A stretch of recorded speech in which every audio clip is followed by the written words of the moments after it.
देख रहे हैं न्यूज स्टेट। हमारे बुलेटिन दो टूक में आपका स्वागत करती हूं। और चलिए बुलेटिन की शुरुआत हम करेंगे जहां पर महोबा की रैली में सीएम योगी आदित्यनाथ का अब तक का सबसे तीखा और सीधा हमला सामने आया है। मुख्यमंत्री ने विपक्ष पर प्रहार करते हुए दो टूक कहा कि जो लोग कब्जा करने की प्रवृत्ति रखते हैं उनकी सोच और बुद्धि पूरी तरह से मलिन हो चुकी है। यही वजह है कि वे उत्तर प्रदेश में हो रही सकारात्मक बदलाव और विकास को पचा नहीं पा रहे हैं। सीएम ने साफ लफ्जों में कहा कि जिन माफियाओं ने कभी बुंदेलखंड को लूटा और यहां की जनता को प्यासा रखा, आज उन्हें मिट्टी में मिलाकर बुंदेलखंड की छाती पर विकास का एक्सप्रेसवे दौड़ाया जा रहा है।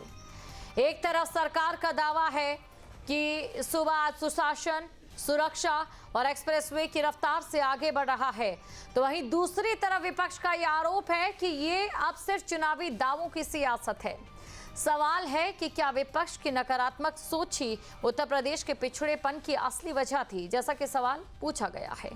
माफिया को मिट्टी में मिलाने के आक्रामक बयान के पीछे का सियासी संदेश क्या है, दो टूक में करेंगे चर्चा। पहले सुनते हैं बयान।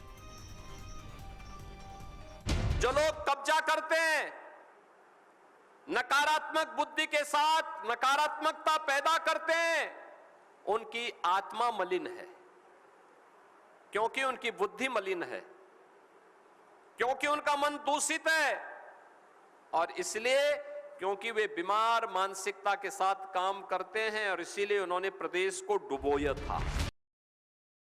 योगी आदित्यनाथ जी ये शायद भूल गए हैं कि आज उनके सरकार में कितने लोगों की जमीन को हड़प करके उन्होंने व्यवसायियों के व्यवसाय खोले हैं, और कितने बड़े ऐसे लखनऊ स्थित, मैं नाम नहीं लेना चाहूंगी, लेकिन लखनऊ स्थित सरकारी जमीनों को कब्जा करके कितने बड़े बड़े होटल के एम्पायर खड़े हो रखे हैं।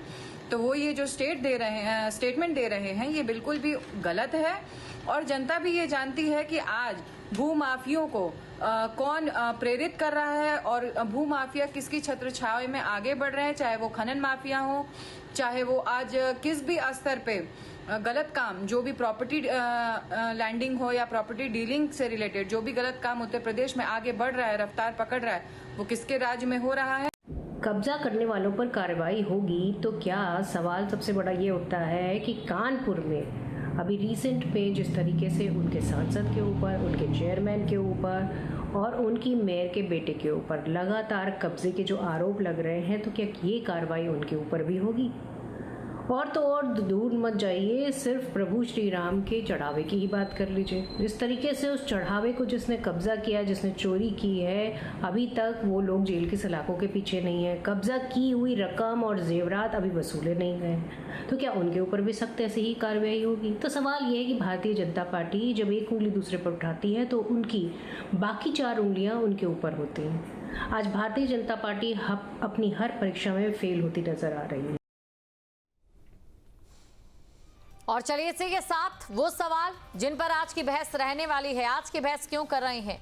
कब्जा करने वालों की सोच मलिन, खत्म हुए माफिया के दिन, गुंडे माफिया का हुआ अंत, योगी राज में चमका बुंदेलखंड, माफिया राज पर तीखा प्रहार, बीजेपी का सबसे बड़ा हथियार, भ्रष्टाचार की सोच पर सीधी चोट, 27 में मिलेगा क्या बीजेपी को वोट, विपक्ष फैला रहा सिर्फ भ्रम, 2027 में अखिलेश क्या होंगे बेदम?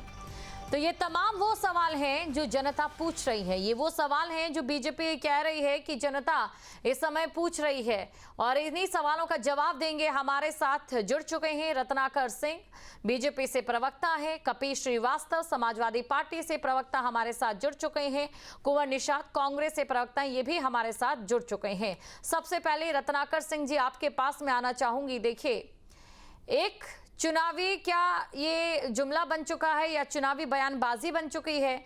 जब भी कहीं किसी भी प्रकार की रैली होती है, जनसभा होती है, अक्सर हमने देखा है कि कानून व्यवस्था जो है, हालांकि देखिए एनसीआरबी के आंकड़ों में ये सामने भी है, लेकिन कानून व्यवस्था को जो मुद्दा उठाया जाता है उसे विपक्ष कह रही है कि बार बार इस मुद्दे को उठाना सिर्फ राजनीतिक आकांक्षा की वजह से बीजेपी का। देखिए शिखा जी, माननीय योगी आदित्यनाथ जी ने एक बहुत बढ़िया बात कही है। वो समझने की बात है कि अगर कानून व्यवस्था किसी भी राज्य में अगर अव्वल दर्जे की रहेगी तो विकास जो है वहां पे भी अव्वल दर्जे का ही होगा। और निष्फिक्र होकर के इन्वेस्टर्स जो है आपके राज्य में आएंगे और अपने व्यवसाय को बढ़ाने का काम करेंगे। तो निश्चित रूप से आपने देखा है जिस प्रकार के समाजवादी पार्टी के शासनकाल में कानून का राज हुआ करता था, जिस तरह से जंगल राज हुआ करता था, माफियाओं को वरद हस्त मिला करता था, आज वो सारी चीजें खत्म हो गई है। आज लोग यहाँ पे आ रहे हैं, इन्वेस्टर्स आ रहे हैं, हमारे यहाँ विकास के जो है नए नए पैमाने सेट कर रहे हैं। आज उत्तर प्रदेश जो है पूरे देश में विकास का एक ग्रोथ इंजन बना हुआ है और 1 ट्रिलियन इकोनॉमी की तरफ जो है हम अग्रसर हो चुके हैं, ये जानने की जरूरत है। और दूसरी सबसे महत्वपूर्ण बात जब मैं कहना चाहूंगा, जिसपे हम लोगों ने ये चर्चा रखा है, डिबेट रखा है, कि देखिए जब भी जन कल्याणकारी नीतियां चाहे केंद्र की तरफ से आती है, चाहे राज्य सरकार की तरफ से आती है, उसका विरोध जो है ये विपक्ष की पार्टियां, समाजवादी पार्टी जैसे, कांग्रेस पार्टी जैसी करती हैं। और विरोध का इनका सिर्फ यही है कि वो राजनीतिकरण करना चाहती हैं। उनको दिखता नहीं है कि किस तरह से हमने जो है विकास के नए आयाम सेट किए हैं। कानून व्यवस्था जब हम लेकर आते हैं, जीरो टॉलरेंस की नीति लेकर के आते हैं, जब अवैध निर्माण को बुलडोज किया जाता है, जब माफियाओं को खत्म किया जाता है, तो उसमें भी इनको जाति और धर्म देखने का जो है ये काम करते हैं, वहां पे भी विरोध करने का काम करते हैं। आपको याद होगा दीपिका जी कि जब हम सदन में महिला आरक्षण संशोधन बिल लेकर आए थे तो भी इन्होंने विरोध किया था। आधी आबादी को, यानी कि आप ये कह रहे हैं कि सीएम योगी आदित्यनाथ जिस नेगेटिव सोच की बात कर रहे हैं वो नेगेटिव सोच समाजवादी पार्टी की है, क्योंकि कारनामे भी इस तरीके से, ये आपका कहना है। पूछ लेते हैं सवाल कपीश जी से। कपीश जी, क्या वाकई ऐसा है? सीएम योगी आदित्यनाथ भी मन से कहते हैं कि जो माफिया है या फिर जो अवैध खनन कर रहे हैं, अवैध कब्जा कर रहे हैं, उनकी बुद्धि भी मलिन हो चुकी है। बुद्धि नहीं, उन्होंने आप फिर से पीसीआर से कहीं चला के देखें, उन्होंने उनकी आत्मा मलिन बताया। हाँ, आत्मा मलिन हो गई। हाँ, शायद आपने भी सुना होगा, सुना है ना? आत्मा मलिन हो गई, बुद्धि मलिन हो गई। क्या इस पर जवाब देगी समाजवादी पार्टी? इसलिए कह रहा हूँ कि वो ना तो संप्रदाय के हमारे महंत, मैं भी गोरखपुर से ही आता, ना तो वो पूरी तरह संत हो पाए और ना पूरी तरह से जो है वो सीएम हो पाए। आत्मा परमात्मा का हिस्सा है, जिसको ना जलाया जा सकता है, ना हवा उड़ा सकती है, ना सुखा सकती है, और उस आत्मा को मलिन बता रहे हैं। यानी कि आप परमात्मा के एक हिस्से को मलिन बता रहे हैं। दूसरी चीज, सीएम के तौर पे अगर देखा जाए तो पिछले 9 वर्षों से आपके पास क्या विकास के कार्य हैं, उनको आपको गिनाना चाहिए था कि पूरे उत्तर प्रदेश में आप क्या क्या काम किए।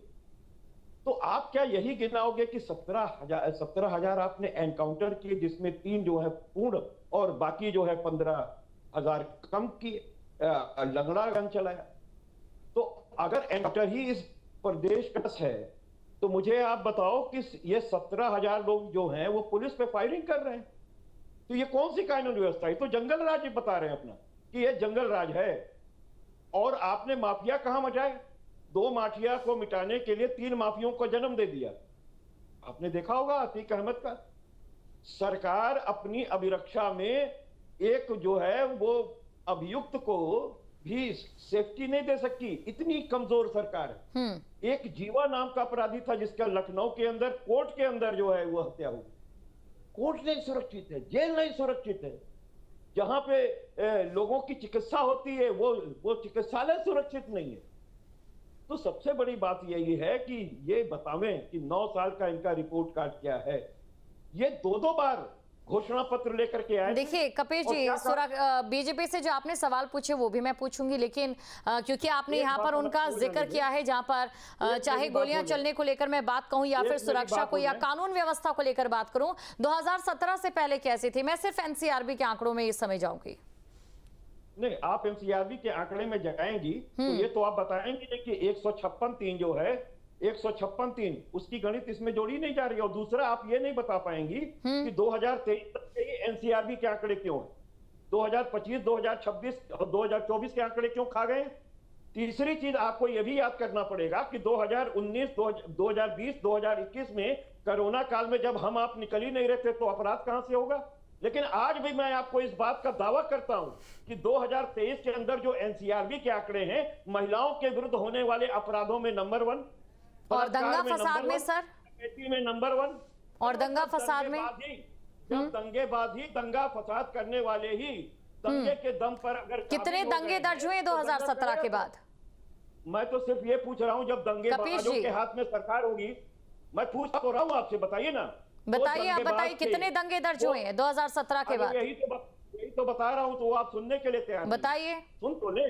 जब दंगेबाज ही दंगा करके सरकार में आ जाएंगे तो दंगा करेगा कौन? शरीफ आदमी दंगा करता है?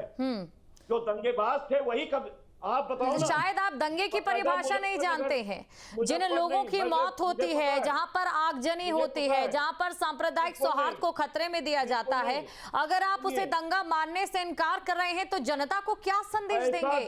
सबसे बड़ा सवाल यही है। ऐसा दंगा मऊ में हुआ, ऐसा दंगा कानपुर में हुआ, जो ऐसा आप बता रही हैं। मैं तो आपको बता रहा हूँ कि 2017 से पहले ऐसा कोई दंगा नहीं हुआ। अरे भाई सुन तो ले, बताइए। 19 दंगे हुए, लेकिन आप दंगा मानोगी तब ना। आप जब दंगा मानोगी, देखिए, अपनी सरकार में सब अच्छा, दूसरी सरकार में सब गंदा, ये परिभाषा तो यहाँ पर बदलनी पड़ेगी। रत्नाकर जी कुछ कह रहे हैं आप, और ये सवाल ये पूछ रहे हैं कि अगर एनकाउंटर हो रहे हैं तो क्या पुलिस व्यवस्था इतनी कमजोर हो गई है कि पुलिस पर गोलियां बार बार चलाई जा रही है, या फिर जो न्याय व्यवस्था है वो इस प्रकार की हो गई है कि एनकाउंटर की जरूरत पड़ रही है? रत्नाकर जी, कपीश जी रत्नाकर जी से सवाल पूछ रही है। जी दीपशिखा जी, एक मिनट सिर्फ मुझे दीजिएगा, मैं सारे प्रश्नों का जवाब और आपके प्रश्नों का जी रत्नाकर जी, थोड़ा सा इनको जरा शांत करा लीजिए। दूसरों से दंगे की कहानी पूछ रही हैं आप, इनसे ये लोग कंटिन्यूअस बोलने वाले लोग हैं, तो इनको या तो म्यूट करा दीजिए। पूछा, देखिए कपीश जी ऐसी डिबेट नहीं चलेगी। इनसे पूछा, आपका ही सवाल पूछा कि क्यों, क्या पुलिस कमजोर हो गई है कि पुलिस पर बार बार गोलियां चल रही है और पुलिस को जवाब में एनकाउंटर करना पड़ रहा है? लेकिन अभी भी मैं वही कह रही हूँ ना कि आप सिर्फ वही सुनेंगे जो आपके कानों को अच्छा लगेगा, इसलिए थोड़ी देर शांत रहिए। आपका ही सवाल मैंने रत्नाकर जी से पूछा है। रत्नाकर जी, जवाब दे दिया, इतनी देर में मैं जवाब दे दिया होता अभी तक। रत्नाकर जी इतनी देर में जी बताइए, क्या पुलिस इतनी कमजोर हो गई है? ये समाजवादी पार्टी के लोगों को इनकी प्रवृत्ति बन चुकी है। अभी एनसीआरबी का डेटा में तमाम खामियां गिना रहे थे। ये वैसे ही लोग हैं कि अगर प्रश्न पत्र में कठोर अगर प्रश्न आ जाते हैं तो ये इल्जाम लगाएंगे कि भाई जो एग्जामिनर है, जो प्रश्न सेट करने वाला है, वो हमें फेल करने के नियत से प्रश्न जो है कठोर सेट किया है। ये वैसे लोग हैं। और दूसरी बात मैं बताना चाहूंगा कि उत्तर प्रदेश में जब समाजवादी पार्टी का शासनकाल था, उस समय सर्वाधिक देश में दंगे का रिकॉर्ड जो है वो समाजवादी पार्टी का था। देश में 800 से ज्यादा दंगे हुए थे और सैकड़ों लोग मरे थे उन दंगों में। तो ये क्या कहेंगे आज आकर के? और ये बताने की बात कर रहे हैं। और ये कपीश जी आप पूछ रहे थे ना हमसे कि विकास के पैमाने गिनाइए। मैं आपको विकास के पैमाने गिना रहा हूँ, जरा सुन लीजिए 30 सेकंड जरा सुन लीजिए। विकास के पैमाने आपको कहने के लिए कुछ नहीं है, कुछ बचा नहीं है। विकास के पैमाने की सुन लीजिए सर कि हमने 9 सालों में क्या किया है। 6 करोड़ लोगों को गरीबी रेखा से ऊपर उठाया हमने। 65 लाख लोगों को पक्का मकान देने का काम किया हमने। 3 करोड़ से ज्यादा किसानों को हमने सम्मान निधि देते रहने का काम किया है। 31 लाख लोगों को हमने लखपति महिलाओं को सशक्तिकरण के लखपति निधि के माध्यम से समर्थ बनाने का काम किया है। एयरपोर्ट जो आपके शासनकाल तक 2 एयरपोर्ट था उत्तर प्रदेश में, आज 16। चलिए देखिए, कुंवर निषाद जी भी हमारे साथ बने हुए हैं, कांग्रेस के प्रवक्ता, उनके पास भी चलते हैं। नंबर 1 पे हो गया। कुंवर निषाद जी के पास चलते हैं। कुंवर निषाद जी, थोड़ी देरी से आपके पास आ रही हूँ, लेकिन सवाल एक आपसे पूछना चाहती हूँ। बीजेपी बार बार ये आरोप लगा रही है, परिवारवाद को लेकर भी आज सीएम योगी आदित्यनाथ ने बात की है कि जिनका परिवार ही सब कुछ होता है वो आगे जनता का क्या सोचेंगे, इस प्रकार का कुछ ऐसा उनका बयान था जहां पर परिवारवाद पर निशाना साधा। और जब भी परिवारवाद की बात होती है तो जाहिर तौर पर इसमें कांग्रेस का नाम बीजेपी सबसे पहले लेती है। देखिए दीपशिखा जी, योगी आदित्यनाथ जी जो कहते हैं वो तो ठीक है, लेकिन कभी कभी मीडिया भी उनकी बातों में आके भ्रमित हो जाता है। जिस प्रकार से योगी आदित्यनाथ जी ने कहा कि विपक्ष नकारात्मकता की राजनीति कर रहा है, वास्तव में भारतीय जनता पार्टी नकारात्मकता की राजनीति करती है। यह योगी आदित्यनाथ जी के राज में उत्तर प्रदेश के बुंदेलखंड जैसे एक हिस्से में 2000 से ज्यादा सरकारी स्कूल बंद कर दिए गए। तो योगी आदित्यनाथ जी को बताना चाहिए कि नकारात्मकता की राजनीति कौन कर रहा है। महोबा में पानी की टंकी अपनी टेस्टिंग में फेल हो जाती है, ये भ्रष्टाचार का उनका उजागर होता है। तो नकारात्मकता की राजनीति आप कर रहे हैं। महोबा के अंदर ही एक बड़े मंत्री को घेरा जाता है और कहा जाता है, सड़क पर जाम लगाया जाता है और उनका एक विधायक घेर के कहता है कि साहब बुंदेलखंड की उपेक्षा हो रही है, बुंदेलखंड का विकास नहीं हो रहा है। राम राज्य में भगवान राम के मंदिर से लेकर ये बुंदेलखंड की बालू और गिट्टी तक, इस पर पूरी की पूरी खुली लूट भारतीय जनता पार्टी के लोग कर रहे हैं। इस पर रोक नहीं लगती। तो दीप शिखा जी, आपको जानकर आश्चर्य होगा कि बांदा में जो खनन की जो जिस प्रकार से खनन हो रहा है, वो खनन करने वाली कंपनियां गुजरात से आई हुई हैं। तो गुजरात के लोग आगे उत्तर प्रदेश में लूट कौन सी कंपनी है जो गुजरात से आई है, जरा उसके बारे में हमारे बीजेपी प्रवक्ता साहब को बताइए। और मेरा सवाल एक आपसे ये रहने वाला है कि अभी देखिए, अगर बीजेपी सरकार की बात करूं, क्योंकि आप समाजवादी पार्टी के साथ इस समय समाजवादी पार्टी की मैं बात करूं, तो बुंदेलखंड को क्या दिया है दोनों ही पार्टियों ने? वही मैं बताना चाहता हूं कि बुंदेलखंड को क्या दिया है। जो शिक्षा कांग्रेस और समाजवादी पार्टी की सरकारों ने दी, पूर्ववर्ती सरकारों ने दी, उसको छीनने का काम भारतीय जनता पार्टी ने किया है। जो शिक्षा का जो ग्राफ है, पूरे उत्तर प्रदेश में 74% शिक्षा का ग्राफ है, लेकिन बुंदेलखंड में 64% है। उसको और ज्यादा अशिक्षित बनाने का काम उत्तर प्रदेश की योगी आदित्यनाथ सरकार ने किया है।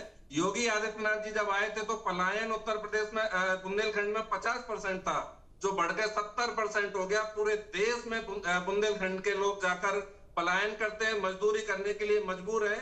उत्तर प्रदेश का बुंदेलखंड वो हिस्सा है जहां किसान सबसे ज्यादा आत्महत्या करते हैं, जबकि योगी आदित्यनाथ की सरकार ने यह कहा था कि हम किसानों का ऋण माफ करेंगे, बिजली बिल हाफ करेंगे। इस प्रकार की कोई सुविधा चलिए रत्नाकर जी के पास चलते हैं। रत्नाकर जी, देखिए तमाम मुद्दे यहाँ पर उठाए हैं और बताया कि शिक्षा का स्तर भी गिरा है, और इसी के साथ ये भी ये बता रहे हैं कि पलायन का जो मुद्दा है वो और भी ज्यादा बढ़ा है क्योंकि पलायन बढ़ा है। तो ऐसे में आपसे मैं पूछना चाहती हूँ कि पानी की समस्या भी है बुंदेलखंड में। यहीं पर अगर हम E85 की बात करें, जो लगातार बढ़ रहा है, बन रहा है, पानी की जो कमी है वो आगे भविष्य में होगी, उसमें बुंदेलखंड के जैसे जो जगहें हैं उनका और भी क्या बुरा हाल होगा? देखिए दीपशिखा जी, जहां तक बात उत्तर प्रदेश में पलायन की बात ये कह रहे हैं, मैं इससे बिल्कुल सहमत नहीं हूं। और देश की जनता और राज्य की जनता भी ये जानती है कि जिस तरह से उत्तर प्रदेश आज देश की इकोनॉमी में तीसरी सबसे बड़ी अर्थव्यवस्था बनकर उभर रही है, लोग जो उत्तर प्रदेश से पलायन करके दूसरे राज्यों में जा चुके हैं, वो अब धीरे धीरे वापस उत्तर प्रदेश में वापस आ रहे हैं। तो पलायन हो नहीं रहा है, लोग जो है घर वापसी कर रहे हैं, पहली चीज। दूसरी बात मैं बताना चाहता हूं, नकारात्मक राजनीति का शिकार है ये विपक्ष। आज अगर हम कोई भी जन नीति लेकर लाते हैं, जन कल्याणकारी योजनाएं लेकर के आते हैं, देश हित की कोई नीति लेकर के आते हैं, तो सबसे ज्यादा विरोध ये करते हैं। आज इनसे पूछ लीजिए, जब हमने इस देश में 370 हटाई थी तो विरोध किसने किया था? जब चलिए उधर नहीं जाते, बुंदेलखंड पर रहते हैं, सड़कें बनाई जा रही हैं, एक्सप्रेसवे दिए जा रहे हैं, गाड़ियां दौड़ेंगी, लेकिन क्या रोजगार भी दौड़ेगा? उसको लेकर क्या प्रोजेक्ट है आपके पास, क्या पाइपलाइन है? देखिए दीपशिखा जी, जब विकास होता है, चहुओर विकास आज उत्तर प्रदेश में देखने को मिल रहा है। मैं आपको कुछ आंकड़े भी गिना देना चाहता हूं, क्योंकि ये लोग बोल रहे थे कि आंकड़े नहीं गिरा है। अब ये बताइए कि 2 एयरपोर्ट से आज 16 एयरपोर्ट हो चुका है उत्तर प्रदेश में। 12 सिर्फ मेडिकल कॉलेज थे, आज 42। रत्नाकर जी, एक बार बुंदेलखंड पर रहते हैं, जी, मैं उसको प्रश्न पे ही लाना चाहता हूँ। ये जो विकास की हमने जो चहुओर विकास के जो पैमाने सेट किए हैं, इन पैमानों से रोजगार में कहीं ना कहीं वृद्धि आपको दिखेगी। और आजकल लोग जो है स्वरोजगार और सरकारी रोजगार, देखिए कहीं ना कहीं नहीं, मैं सिर्फ बुंदेलखंड की बात करें, बुंदेलखंड में कितनी वृद्धि रोजगार में, बुंदेलखंड में कितनी ज्यादा वृद्धि, जो वहां पर फैक्ट्रियों को लेकर मैं बात करूं या फिर जो लिंक की मैं बात करूं, जो पानी वहां पर पहुंचाया जाएगा, उससे कितनी वृद्धि, मैं ये जानना चाहती हूँ स्पष्ट तौर पर। देखिए पर्टिकुलर अगर बुंदेलखंड की बात करेंगे तो जिस तरह से हम लोग विकास की कार्य योजनाएं हर राज्य के हर क्षेत्र तक लेके जा रहे हैं, निश्चित रूप से बुंदेलखंड भी वो एक है स्थान है जहां पे हम लोग ने अपनी सारी जो योजनाओं को वहां पे भी क्रियान्वित किया है।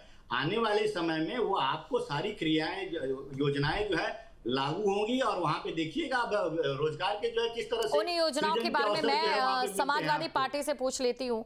शायद वो जो योजनाएं हैं या वो जो प्रोजेक्ट है इनके बारे में जानकारी भी जरूरी होनी चाहिए और समाजवादी पार्टी यहाँ बताएगी कि उनके समय में कितने ऐसे रोजगार थे या फिर कितनी ऐसी परियोजनाएं थी। कपीश जी, अभी मैं बात करूं तो बुंदेलखंड एक्सप्रेसवे को लेकर बात करूं या फिर डिफेंस कॉरिडोर को लेकर मैं बात करूं जिसका जिक्र सीएम योगी आदित्यनाथ ने आज किया है। इसके अलावा जो केन बेतवा लिंक परियोजना है, क्योंकि कि पानी की समस्या वहां पर रहती है उसकी मैं बात करूं, या फिर औद्योगिक विकास की योजना की मैं बात करूं, इन योजनाओं के समकक्ष समाजवादी पार्टी की वो कौन सी योजनाएं हैं जो बीजेपी के लिए इस समय एक बड़ा पाठ साबित हो सकती है?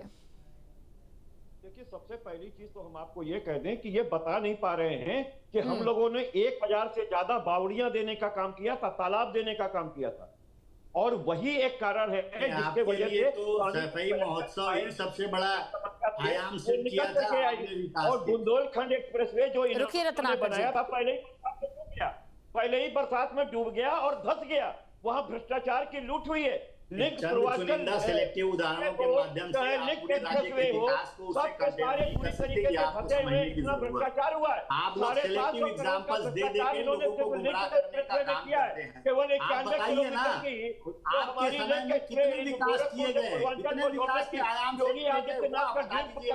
आपके लिए समाजवादी पार्टी के लिए सफाई महोत्सव जैसा कार्यक्रम और हकीकत ये है कि रत्नाकर सिंह ये जो है आंकड़ेबाज आदमी है, और खुश होकर कहां से आंकड़ा आया है ये बताने के लिए तैयार नहीं है। आप लोगों के शासनकाल में माफियाओं को संरक्षण देने का काम किया जाता था। किसानों के बिजली का बिल प्रदेशवासियों के बिजली का बिल। देखिए, वादे किए गए लेकिन जाहिर तौर पर वो वादे पूरे होने में अभी कितना समय है? क्या जनता 2027 तक इंतजार करेगी? बड़ा सवाल है रत्नाकर जी। वादे जो किए गए थे 2027 तक जनता इंतजार करेगी? कपिल जी रुकिए। शराब खाने खुलवाने का काम किया इन्होंने, केवल शराब खाने खुलवाए, मॉडल शॉप खुलवाई, कंपोजिट शॉप खुलवाई, और इन्होंने सारे कंपोजिट विद्यालय बंद किए पूरे। चलिए, आपके पास में वापस लौटूंगी। कुंवर निषाद जी, आपसे मेरा सवाल, लोग हैं बीजेपी और सपा को अगर छोड़ दें तो कांग्रेस की जमीन कहां खड़ी है? चलिए, बीजेपी के पास एक मुद्दा है और मुद्दा बीजेपी के पास ये है कि समाजवादी पार्टी के राज में माफिया थे। समाजवादी पार्टी ये कह रही है कि बीजेपी ने प्रदेश का नाश कर दिया, लेकिन कांग्रेस की जमीन कहां पर है? और वो जो जमीन है वो आंकड़ों में कब तक दिखाई देगी? 2027 भी नजदीक है। दीपिका जी, महत्वपूर्ण यह है नहीं कि सपा कहाँ खड़ी है, कांग्रेस कहाँ खड़ी है। महत्वपूर्ण यह है कि इस समय उत्तर प्रदेश कहाँ खड़ा हुआ है। उत्तर प्रदेश में पिछले 9 सालों से लगातार योगी आदित्यनाथ जी केवल भाषणबाजी करने का काम करते हैं, हिंदू मुस्लिम करने का काम करते हैं, और जो वास्तविक जो मुद्दे उनसे भटकाने का काम करते हैं। अभी जो जब बुंदेलखंड की बात हो रही थी तो भाजपा कुंवर जी, अगर हम ये बात नहीं करेंगे कि कौन से राजनीतिक दल कहां पर खड़े हैं, तो आप समझिए कि जनता क्या पूछेगी। जनता क्या पूछेगी? आप सोच के तो देखिए, ये हमारे ऊपर नहीं है, ये जनता पूछ रही है। मैं जनता की तरफ से ही विषय रख रहा हूँ कि बुंदेलखंड में जो पलायन की बात आई, वास्तव में पलायन बढ़ा है, लेकिन भारतीय जनता पार्टी कह रही है कि उनको पलायन रुकाए और वापस लोग आए। तो पूछना चाहता हूं कि कितने लोगों को रोजगार दिया गया? भारतीय जनता पार्टी ने जो वादा किया था कि हम बेरोजगारी भत्ता उत्तर प्रदेश के बेरोजगारों को देंगे, तो क्या बेरोजगारी भत्ता देना शुरू किया? उत्तर प्रदेश में जो रोजगार की जो बात आती है, तो उत्तर प्रदेश में कितनी कंपनियां, इन्होंने कितनी फैक्ट्रियां खड़ी की? बुंदेलखंड में कितनी इंडस्ट्री खड़ी की? यह बहुत बड़ा सवाल है। और जो एक्सप्रेसवे की जब बात चलती है तो वो एक्सप्रेसवे सरकारी एक्सप्रेसवे नहीं है। एप्को इंडिया, अशोका डेवलपर्स और दिलीप बुल्डकॉन नाम की जो कंपनियां हैं, उन्होंने ये एक्सप्रेसवे बनाया, वो उस पर टोल टैक्स वसूलते हैं। सवाल ये खड़ा होता है कि हम जो सरकार को जो जीएसटी पे करते हैं, जो टैक्स पे करते हैं, सरकार उसके बदले हमको क्या दे रही है? शिक्षा फ्री देती नहीं है। शिक्षा के हमारे स्कूल बंद कर दिए जाते हैं, हमारे नए चिकित्सालय हमको मिलते नहीं। तो ये बहुत बड़ी बात है कि भारतीय जनता पार्टी की सरकार में केवल लूट करने का काम हो रहा है। बालू से लेकर, गिट्टी से लेकर, मिट्टी से लेकर और पत्थर तक भारतीय जनता पार्टी जमीनों को कब्जाने में लगी हुई है। भारतीय जनता पार्टी के नेता, चलिए रत्नाकर जी, जो आरोप देखिए सीएम योगी आदित्यनाथ या बीजेपी के नेता जो आरोप लगाते रहते विपक्षी पर, वही आरोप यहाँ पर प्रवक्ता बीजेपी पर लगा रहे हैं। देखिए दीपिका जी, देखिए कांग्रेस में जो देखिए, भारतीय जनता पार्टी ने हमेशा से विकास की राजनीति भी की है और विरासत की भी राजनीति की, और यही जो आरोप लगाने का काम हमारे ऊपर कर रहे हैं, इनसे पूछ लीजिए जिस राम मंदिर का विरोध कर रहे थे ये यहाँ पे बैठ करके पूछिए 400 करोड़ जो है प्रति व्यक्ति आय कितनी बड़ी है रत्नाकर जी? ये कैसे भूल जाते हैं? रत्नाकर जी, प्रति व्यक्ति आय कितनी बड़ी? ये कह रहे हैं कि उत्तर प्रदेश में राज्य सरकार रोड नहीं बनवा रही है।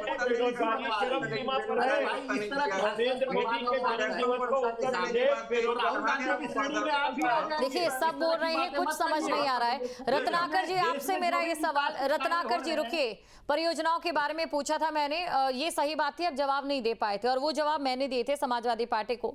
लेकिन अभी मैं आपसे जो सवाल पूछने जा रही हूँ वो बेहद जरूरी है। वो ये, आप लोग कह रहे हैं कि रुकिए कपीश जी रुकिए, नहीं गिनवा पाइएगा। कपीश जी रुकिए, मुझे ये बताइए रत्नाकर जी कि कितनी प्रति व्यक्ति आय बढ़ी है बुंदेलखंड में लोगों की? यहाँ तक की बताई कि बुंदेलखंड के किसानों का 2 बार हम लोगों ने पूरा का पूरा जो है लोन। कपीश जी, न आप सवाल ढंग से सुन रहे हैं न जवाब ढंग से सुन रहे हैं, ऐसे कैसे चलेगा? आपके शासनकाल में क्या हुआ था कपीश भाई, जरा बता दीजिए कौन सी परियोजनाएं राज्य का विकास हुआ था आपके समय में? यही उत्तर प्रदेश जो है वो दंगा प्रदेश कहा जाता था। देश में सार्वजनिक दंगे अगर करवाने का रिकॉर्ड भी है। रत्नाकर जी, एक सवाल मुझे ये बताइए, बुंदेलखंड में कितनी प्रति व्यक्ति आय बढ़ी है? पार्टी के शासनकाल में हुआ, सैकड़ों लोग मारे गए थे। कैसे भूल सकते हैं माफियाओं को?